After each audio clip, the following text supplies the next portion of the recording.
The headline of today's discussion is simple but profound: the world is cutting ties with America, and the cost of that distancing is already hitting us at home. John Feiner, a former Deputy National Security Advisor, reminds us that this isn't a vague diplomatic shift, it's a concrete reshaping of global partnerships that began with Europe's strategic pivot away from China and has evolved into a broader move against the United States itself. In March 2023, European leaders, led by Ursula von der Leyen, rallied around the idea of de-risking China, building homegrown defense, energy, and tech alternatives. 3 years on, that same concept of de-risking is now extending to the United States. European policymakers, while publicly tolerating President Trump's fragile temperament, are quietly bolstering their own defense industries, diversifying energy sources and spreading technology ties beyond Washington. The dynamic unfolded vividly at last week's NATO summit in Ankara, where President Trump openly threatened U.S. allies Denmark and Spain, highlighting the fragile state of alliance trust. And Europe is not the only region pulling away. Leaders across Asia and the Middle East are quietly reducing their dependence on American markets, technology, and security guarantees. Why does this matter? Historically, the United States has marketed itself as the indispensable nation, protecting allies through its unmatched military might and granting them access to its markets and technologies. That relationship has fed both the American economy and its security. Now, as China competes more aggressively for global influence, American partners are reassessing whether to stay locked in. The Trump administration's shrug at weak foreign ties is far from a benevolent stance.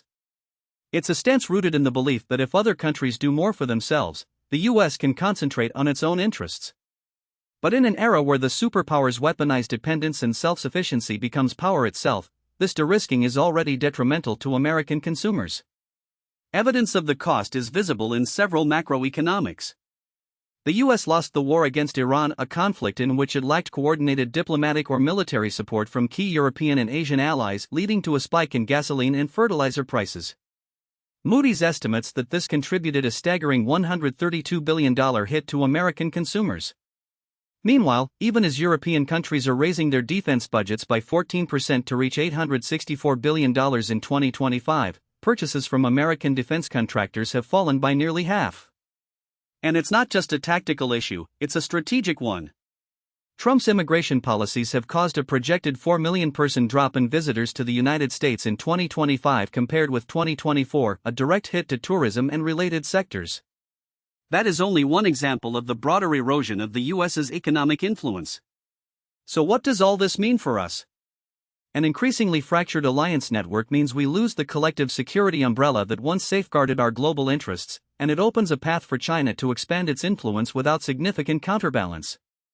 The U.S. no longer enjoys the same level of pressure relief that it previously could rely on, which limits its maneuverability in international leverage, trade, and technology circles.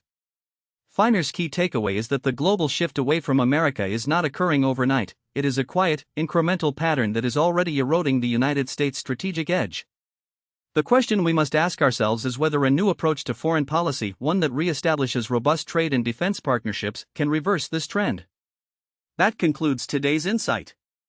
Thanks for listening and stay tuned for more analysis on how global dynamics shape our America.